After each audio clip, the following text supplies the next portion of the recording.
And that's how Vic always goes, we'll go down there, we'll whoop them, he says. No problem. Yeah. So here they are with big blocks and these coupes, and we come down with a Camaro with a little wing on the back with a 327 Chevy small block in it. 35 red and white movie special? Red and white movie special, yeah. And we went out there, we ran good, we qualified, and actually raced for the lead all night long in that thing, and ended up, the brakes let go at the end. I ended up third. But, you know, it was really successful, and that's actually the first time it proved that, you know, when you race along and you get in all these different divisions, you know, at some point in your career you say to yourself, you know, I can race with them guys. Yeah. And that's what got me my start, and Bob Johnson called me after that, and that's when I started to drive that Purple 17 that, you know, Bob and I had a lot of success all over the place in those race cars. Now, was Bob involved in your Cup effort also? He was the crew chief on this car when I drove it. He followed you down south, and let's talk about your experience down south. A northern boy, showing up, a southern sport, and how were you received the first time you guys rolled in? This kid from Fitchburg, Massachusetts. Well, they always said that I talked funny, and I said, well, you guys talk funny to me. So I had good relationships with all of them. You know, I got there, and I'll never forget the first night I went was Bristol Speedway. That's where I got my first race, and I think it was the 5th or 6th race in the season. And we tested the week before. I ran Martinsville. That's when Jack called me and asked me to drive for him. And so we tested, and I remember going there, and the racetrack is very similar to Westboro. So I go there the first race, and I sit outside pole. Darrell Waltrip beats me for the pole. So I said, wow, this is pretty easy. Well, the race started, 500 laps, and I remember the caution come out, and I think it was around 200 laps. And the scoreboard was up in the corner. Not being familiar with the racetrack, I pushed the button on the radio. Bob Johnson said, how you doing? I says, how many more laps to go? He says, the scoreboard's in the corner.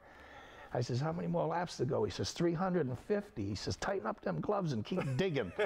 And at that point, my tongue was hanging out. I didn't wear a strap. I didn't have a headrest because, again, not knowing, you know. And at 350 laps, that thing blew up, and I was happy. You were done. And, well, and then you prepare yourself. Help, yeah. I mean, you know, you talk about a strap to help hold your head up. There's a lot of G-forces in the car, and of course, you see them now. The drivers are sitting in cocoons, and they're just turning the wheel, basically. But back then, you know, we're looking at this car behind us, and I'm sure, Scott, you maybe got a couple of shots. There's not a lot going on in there. It's basically a modified street. You'd see in a street seat, you'd see in a street rod.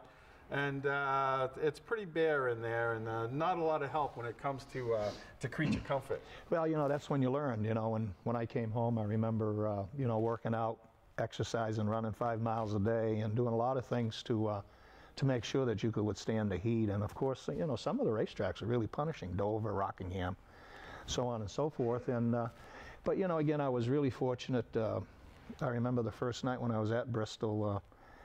You know, we sat outside the truck after, and Richard Petty come over and talked to me, and then we both sat there and signed autographs, and him and I have become close friends, still are today. And, you know, I made a lot of great friends, Dale Earnhardt, Ricky Rudd, Buddy Baker. And so, you know, myself getting along with those guys back then, I always did.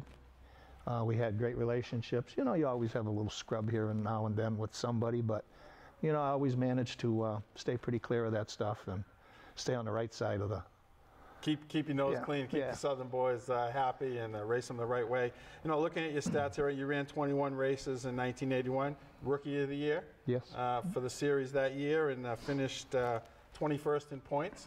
Very good for your first year. And second year, 8th in points. You jumped right up into the top 10. You ran the whole series, and you ran the series full time basically for the next 4 years, and always in the top 10, top 15 in points. And for a northern boy to get down there and be consistent, you know, it's easy to maybe show up and get a couple of races, but to run against those guys and consistently make your mark, top 5s, top 10s.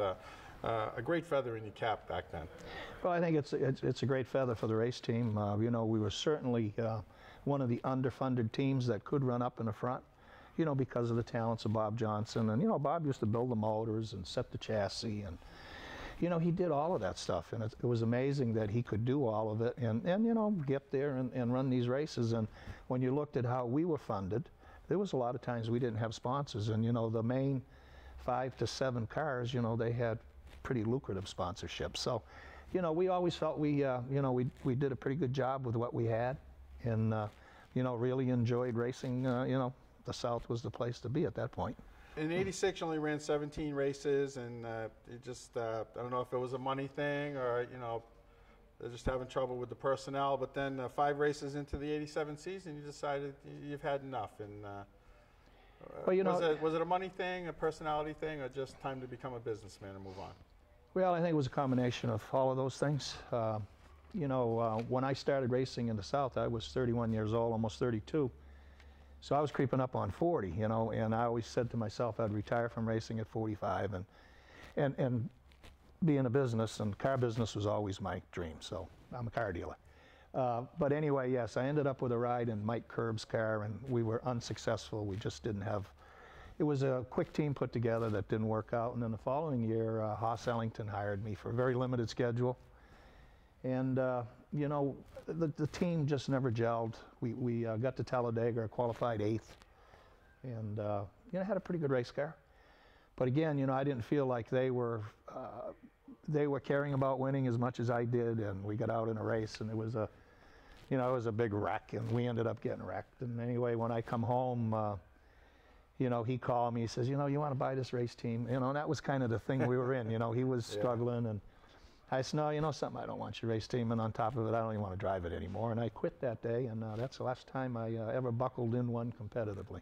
And never went back to local short track race or anything, just became a businessman and just a new chapter in your life? Yeah, for a year the phone wouldn't stop ringing. Everybody wanted me to drive their modified, and I said, look guys, Richie got killed, Charlie got killed in one, and you know, I'm never scared when I get in a race car. If you are, you should never drive one. Right. But I just said to myself, I've drove all of those cars, I've won at every racetrack I ever raced at. You know, why would I want to go back to that? So yeah, I became a businessman and started my first store. I actually had one store running at that point, my Honda dealership, and since then we've put on 5 more. Well, obviously, people never forgot what you did back here in New England. And 1988, you were elected to the New England Auto Racing Hall of Fame. A great inaugural class when they first started developing the Hall of Fame here and recognizing New England racers. And a great tribute to you and the people that you were elected with, all fine racers, owners, and promoters in their day. And to be part of that first class must have made you pretty proud.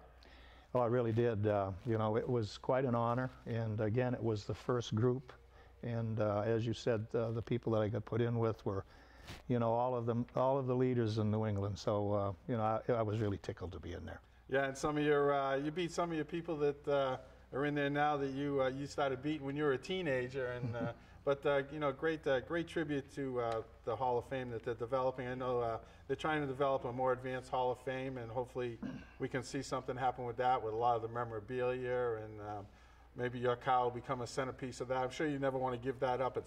It's nice to have it here. Yes. I'm looking at this car, and I'm like, it's amazing. You know, you look at the chrome bumpers and stuff that's on production cars, and now, you know, they're trying to get back to that this year because it was always win on Sunday, sell on Monday for the manufacturers.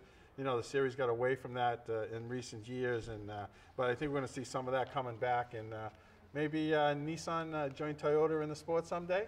Well, you know, there's a very good possibility. Nissan's very heavily interested in racing, and you know, the cars, they have got out of touch with the fans. You know, yeah, this thing here you can tell is a Buick Regal, and you know, today the cars, they all look the same, and you know, they just have too many things that are not, you know, they call these stock cars, but they're really not stock cars anymore. No, that's like you say, that back in the day, they were stock cars to a degree. I mean, you buy a car off a showroom and gut it and, you know, make some modifications, but a lot of what you were looking at was original factory equipment. Yes, all the sheet metal on this vehicle is the same sheet metal that you would have bought on an 83 Buick Regal.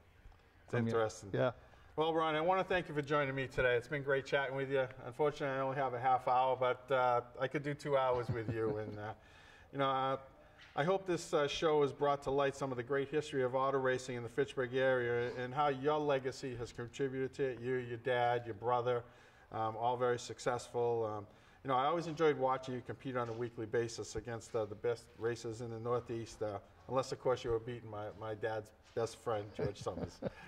If he wasn't winning, I wanted to see you win. Thanks again, Ronnie. Thank you. Until we see you again next week, please get out and support your favorite local sports teams, be it community, high school, or college. If you have any comments or guest suggestions, please feel free to contact me at fatv08@gmail.com. Until next week, I'm Bill Thomas, and you've been watching Between the Lines.